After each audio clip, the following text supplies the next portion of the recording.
Jake Paul opened his boxing career by winning his first 5 fights, suffered his very first loss as a pro to Tommy Fury back in February via split decision. Paul later called that loss a humbling experience. Tonight in Dallas, he'll make his return to the ring in a matchup against former UFC star Nate Diaz. And for more on tonight's fight, we welcome in the host of the award-winning Morning Combat podcast. It's Brian Campbell. BC, Jake Paul had an undefeated streak to start his boxing career, the big influencer. That all went away when he lost to Tommy Fury. He is what's driving a lot of this fight. How much pressure is on Paul tonight to avoid losing a second straight fight? In some ways, the answer to that question comes down to exactly who you think Jake Paul is as a boxer. The idea of Jake Paul becoming a legitimate world champion and continuing to rise the ranks certainly was an idea that got soiled in that loss to Tommy Fury, albeit a split decision in which he did knock down the younger half-brother of heavyweight champion Tyson Fury in the final round. But I think those in and around the boxing community, while having big-time respect for the effort that Jake Paul puts in and for how far he's come for a celebrity-turned-fighter, a second loss wouldn't be devastating from this standpoint. If you just think Jake is the face of what he is here, this crossover boxing sort of revolution of influencers, retired fighters, a loss here actually wouldn't be the worst thing for business for Jake Paul. He is such a heavy betting favorite, almost 4-1 against Nate Diaz. And considering the size difference and the age difference, there's almost an afterthought belief that Jake Paul would win this. If he did lose it, the internet would break knowing the popularity of Nate Diaz, and suddenly Jake Paul would have another big money rematch. So if you think Jake Paul could one day be a legitimate champion, yes, a second straight defeat could be damaging.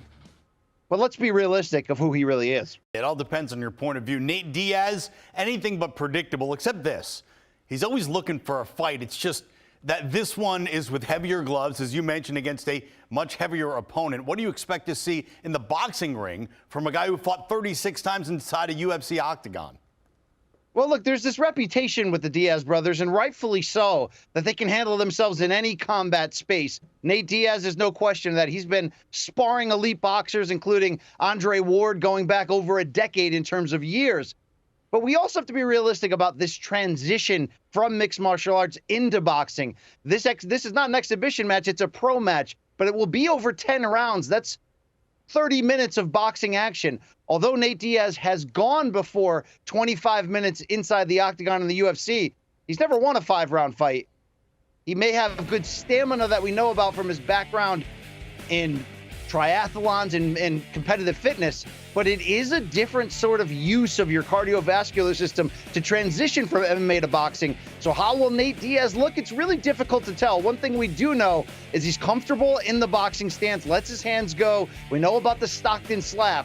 Nate Diaz not going to get run through and steamrolled, but how quickly he will be able to make the adjustment still remains to be seen. From Conor McGregor to Tyron Woodley, who twice fought Jake Paul and came up empty, it's not always easy from a footwork standpoint and from a cardio one to just roll into boxing and look like you've been there all along. Look, along those same lines, this fight is scheduled, as you mentioned, for 10 rounds. The odds makers have set the over-under at 7.5 for how long it'll go. Which way would you go on that prop then? Well, you got to love how when they make the 7.5, that's difficult. I do think it goes over the 7.5 setup on that terms, but I think the real bet comes down to whether this goes the full 10-round distance. And the reason is, look, we still have 2 novice professional boxers here. That's what they are. And when you get novice fighters together, it's more likely that some chaos can happen, whether that be a cut, whether that be a extra high-paced fight early that leaves one or both of them gassed out, which could lead to a stoppage. Can we get past that over-under on the betting line? I think we will, given the durability history of both fighters in their particular combat spaces. But let's not forget the years' worth of battles that Nate Diaz has been through, the scar tissue above both of his eyes. Will this go the full 10-round distance? That's where I have legitimate questions. To go the full 10, it's plus 160 right now on the betting lines. All right, last 2 things here, BC. First, will Jake's brother Logan make it from SummerSlam in Detroit to walk his brother to the ring? And 2, what's your best bet for Jake Paul versus Nate Diaz? Yeah, if the McMahon family can allow Logan Paul to use the WWE jet, then probably, yes, he will. Although maybe at this point, Logan, with his energy drink, has his own money for that. But let's talk about this actual fight. Look, the best bet, I think the odds makers have it right from the standpoint of Jake being more than a 4-1 favorite. But how about Jake Paul by decision, the full 10-round distance? To me, ultimately, that is the best bet. Let's not forget, Nate Diaz competed at 170 pounds at his highest in MMA. Jake Paul had to cut down to 185 and had to strip down to make it. He's the naturally bigger fighter. He's younger. And if there's one criticism or crutch of the Diaz brothers, they make viral moments, no question.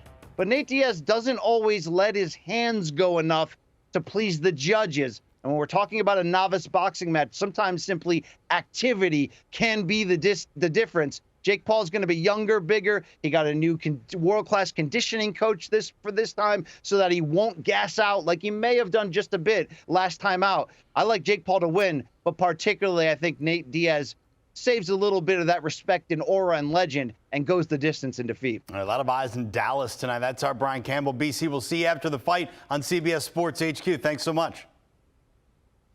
And for more Brian Campbell, you're going to want to check out Morning Combat. Brian's joined by Luke Thomas multiple times every week, breaking down everything you need to know from the world of boxing, UFC, and everything in between. Also, scan the QR code on your screen and vote Morning Combat the best MMA programming for the 15th Annual World MMA Awards. The voting runs through October, so check it out and then vote, because it kind of is.